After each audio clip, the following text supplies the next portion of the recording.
But people are still ranting and raving about what Green Bay put on tape on Monday night against the Eagles. I heard Dan Orlovsky and Chris Canty arguing this morning on my drive in on Unsportsmanlike about Jordan Love. They feel very differently, Gabe, about Jordan Love, where he is, what he's shown this season. Yeah, and I mean, it's two guys that I know. Canty was on First Take earlier this week talking about how, I guess maybe he's a Matt LaFleur guy. I don't know. But he was ranting about how Jordan Love's going to get Matt LaFleur fired because he's not good enough. And Orlovsky, a little more nuanced. He's diving into the tape, and he kind of likes what he sees. I guess when it comes to quarterback play, I'm going to rely on the quarterback. And also, like, we've seen the good stuff from Jordan. But this is, when it comes to Jordan, we were hoping he would take that step closer to consistency that we have not obviously seen. Which is tough when you're under pressure 40% of the time. It's all because of Carolina. If they smoked Carolina and they played like this, everyone would be like, Buffalo has a game like this. Everyone kind of has a game like this. Oh, the old clunker. It's compounded by the crap they laid at home against Carolina. And now it's just snowballing. And I think that was compounded by the performance they had against the Browns, right? If the Browns exist in a vacuum, I think you're like, to your point, Chew, you have a clunker, you figure stuff out. If you, like you've said, Gabe, if you go out against the Panthers and you show that you learned from those errors. You score 31 points. Win that game 31-16. Shrug. And then even exactly what happens on Monday happens. NBD. And it's 10-7. It's like, It'd be like they had an off night too. Yeah, they had type of thing. A couple of good defenses, couldn't figure it out. You didn't have Tucker Kraft, takes more time. Like you could, the excuses could just write themselves. They would be saying, Philadelphia and Green Bay, kind of the same team. Yeah, see in the playoffs. Mm-hmm. Yeah. Man, can you imagine? Yeah, that's what the conversation. Can you imagine if these two teams meet up in the playoffs again? Yeah, exactly. What kind of fun would that be? That would be the conversation around the Green Bay Packers team. I tell you what, they lose to the Giants and over, done, smell ya, go to next year. You think that's too far? You think they can't come back from that? Yeah. That would tell me the tents are folded, the car's packed, feeling sorry for yourself. Yeah. And it's done. The Giants, who are currently coachless, or at least interim coached, they are. What's the Jackson Dart latest? He's out, right? I saw Jameis Winston is been elevated. Seems that they're going to keep him out of the game with a concussion. So Jameis is going to be their starter. Scatterman is out. Like it's not. It's not the Giants team. But, yeah. Do you guys know who you're picking? I don't know who I'm picking yet. I really don't. I'm picking the Giants to cover the 7.5 or 6.5, whatever it's at. That's for damn sure. That's a good bet. Gosh. That is a solid bet. And what's the under? 7? I think it's like in the 40s, if I remember. No way. It's low 40s. Slam the under, too. 43.5 is the total. What a brain by me. That's solid. So here's the thing, right? I've always been taught that it's all well and good to just complain about things, but if you don't have solutions, you're just adding to the problem. So I figure here on Jen, Gabe, and Chewy, we could be a little solution-oriented, and it is inspired by our guy, Joshy. Joshy, your big brain, as you just referenced, coming through for us earlier this week. Whoa. What? You don't need to pump him up any more than he... Like, let's not do that. Here's what I'm not going to do. I'm not going to take credit for this idea. You don't have to. Look, there's a difference between not taking credit and then pumping up Josh. There's a sweet spot, you're saying. Yes. Hit the sweet spot. You didn't find Hit the strike zone, would you? Hey, trying to paint the corners here.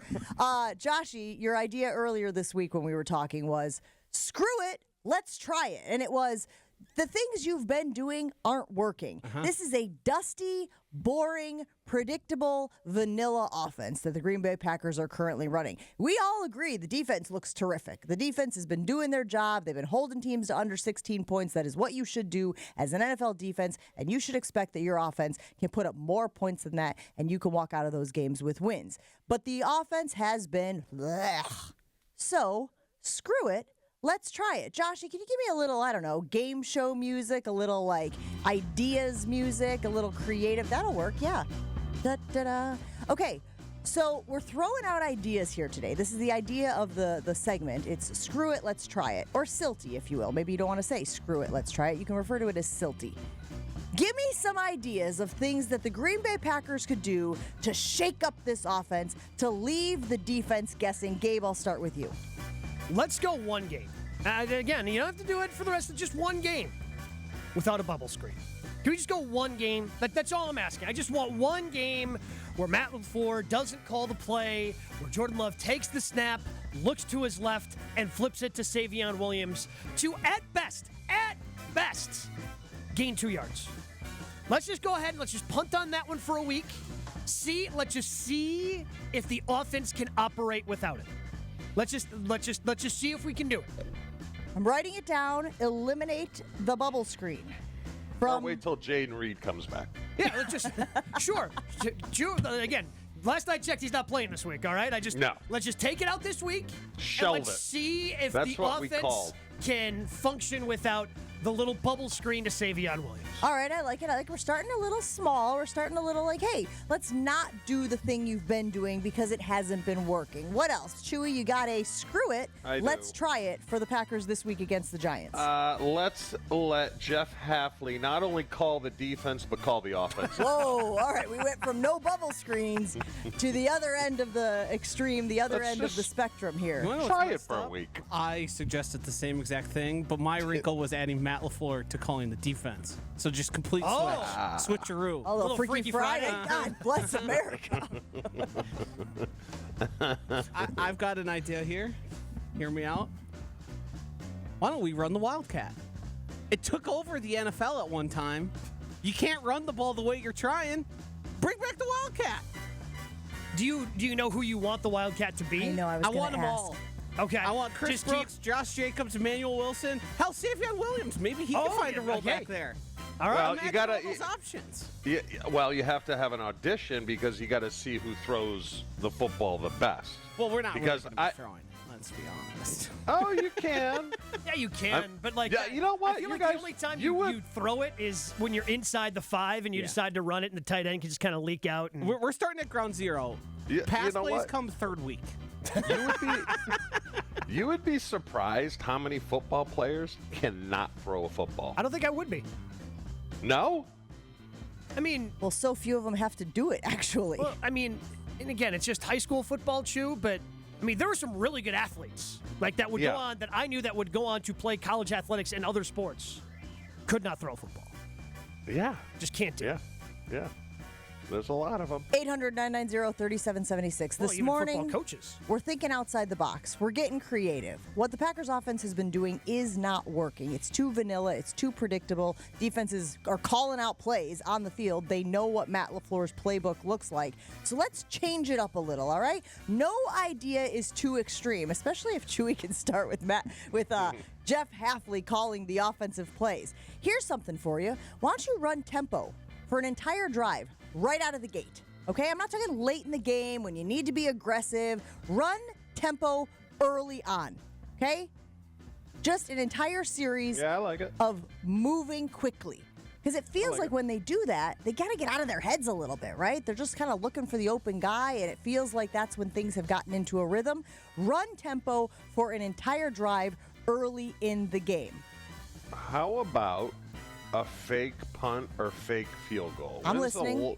When's the last time that has been done, Gabe? I mean, the only one I could think of, Chew, and they've had to have run something since then. They've had to have run something since the Tom Crabtree play, because that was like 15 years ago at this point.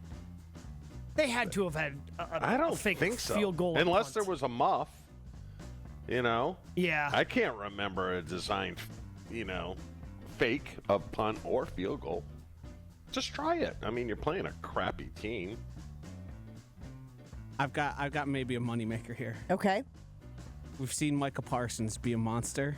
Micah Parsons, tight end. Specialties package. I kind of So we're talking like inside the 10? Yes. Inside the 10, bring in Micah? Or fullback. You saw how New Little England did it? H-back? Yeah. Oh, Yeah. yeah. You saw how New England did it with their D lineman, and that guy is a beast. Getting Micah Parsons in a little space there. Whew. Yeah. He's quick. Listen, Can he catch? Do we have there any idea are if he can catch? no bad We're working on it. ideas Okay. this He can morning hit the jugs. on Jen, Gabe, and Chewy. Lots of reaction rolling in already on the Carbless Talk and Text line. It would appear as though the Packers faithful are also interested in changing it up a little, shaking it up a little. Put Malik Willis at quarterback for 10 plays. That from John in the 920. Johnny gets a little bit more pedestrian here. He says, screw it. Let's try it. Catching the ball, making the throws that are there, blocking the guy across from you. It's not that complicated. Not helpful. Too direct. I mean, honestly, those are good ideas as well. But since the first one you mentioned there about Malik Willis having a package, what about, and hear me out, Jordan Love and Malik Willis on the field at the same time? I love it. I love it. I love it. Why not? Screw it. Let's try it. Oh, I was about to say, that's just kind of, I feel like that's the next evolution of the Wildcat, right? Yeah, you go from 2 running backs. Oh, now that you think you're ready for 2 running backs back there, what do you do with 2 quarterbacks back there? Exactly. Now what are you going to do? Have the defense guessing. I mean, the other one that I've got it's pretty simple. Something that Joshy and I have been longing for quite some time at this point. Screw it, let's try it. What if we just, give Matthew Golden 8 targets in a game? Oh, my gosh. What if we decide to take the guy who's a first-round pick, who has multiple skills that all these other wide receivers have and combined into one player? Including 4.2 speed. Let's just try to give him 8 targets, see what happens. See if that could jumpstart an offense. Could work, Chew. Is he playing this week? I listened to Matt LaFleur's press conference. They said they are trying to work him back in to see where he's at. No idea what that means, but it seems possible. Okay. 800-990-3776. It's a silty morning here on Jen, Gabe, and Chewy. Screw it. Let's try it. What the Packers offense has been doing isn't working. We're trying to think outside the box a little here, offer some suggestions, offer some solutions. I got a lot of reaction rolling in on the Carbless Talk and Text line. I love that everybody is sort of playing along with us, right? Colin in the 414 says, all receivers and corners switch positions. Not just Bo Belton, all right? So you're throwing the receivers out there as your DBs. You got your DBs coming in to catch the ball. It's going to be disastrous. But you know what? Screw it. Let's try it. How much worse could it be? Just trying to picture Malik Heath trying to cover someone right now, and it's bad. It's bad. Let's go out to the phone lines this morning, guys. Andy and Grafton waiting patiently on the line. Andy, you're on with Jen, Gabe, and Chewy. Screw it. Let's try it. What do you got? Well, I thought of a third one. So since your offensive line is struggling, maybe don't snap the ball at 1 on the play count every single time you're dropping back to pass. Again? 2. Yeah. 2. If Yeah. you want to be a running football team, maybe put Jordan Love under center so then Josh Jacobs can actually run to get the football instead of standing still and then handing the ball off to him. I agree. And you know what? Another thing, it's so much better for your play-action game to not be in the shotgun. And third, maybe throw the ball on first down every once in a while. That's asking too much. That's crazy. That's a bridge too far. That's crazy. I think I would want to extend that to second down as well. Sure. They threw the ball ran the ball 75% of the time on second down. On Monday night. I did have an epiphany in the last 24 hours, guys. Remember how I've been so angry about Matt LaFleur saying I hate third down? Yeah, I would too if it was always 3rd and 7, 3rd and 8, 3rd and 9. That is really what is directing your relationship with third down right now, Matt LaFleur. Has there ever been more mixed messaging than a person saying they hate third down, yet running it on 2nd and 7 to get to 2nd and 9? Yeah, just setting up the worst possible scenario for your offense. Don weighing in the 262. Try a no-huddle offense. Roll out the quarterback. Switch to Malik Willis. 5 wide. No Melton. 6 linemen. Anything is better than what we've seen. This is why we are here, guys. This is why we are here. What the Packers have been doing offensively isn't working. There's a lot of conversation, as I mentioned at the start of the segment, about why isn't the Packers offense better than we think it should be? And I love these ideas. So keep them coming all morning long. We've got Jason Wilde coming up. You guys have got us on a really good start. I have a feeling Joshy has a few more up his sleeve, a few more strong ideas for screw it. Let's try it. Packers Offense Edition. We'll take a break here on Jen, Gabe, and Chewy. Keep getting us your reaction. Jason Wilde coming up right after this. Hey guys, it's Jen from Jen, Gabe, and Chewy. Thanks for watching our clip. I'm sure it was super informative and educational. I'm just kidding. I love those knuckleheads. And we do it live every Monday through Friday from 7 to 9 a.m. on 94.5 ESPN Milwaukee. Make sure that you like and subscribe and hit that notification bell so that you get informed anytime we drop new content.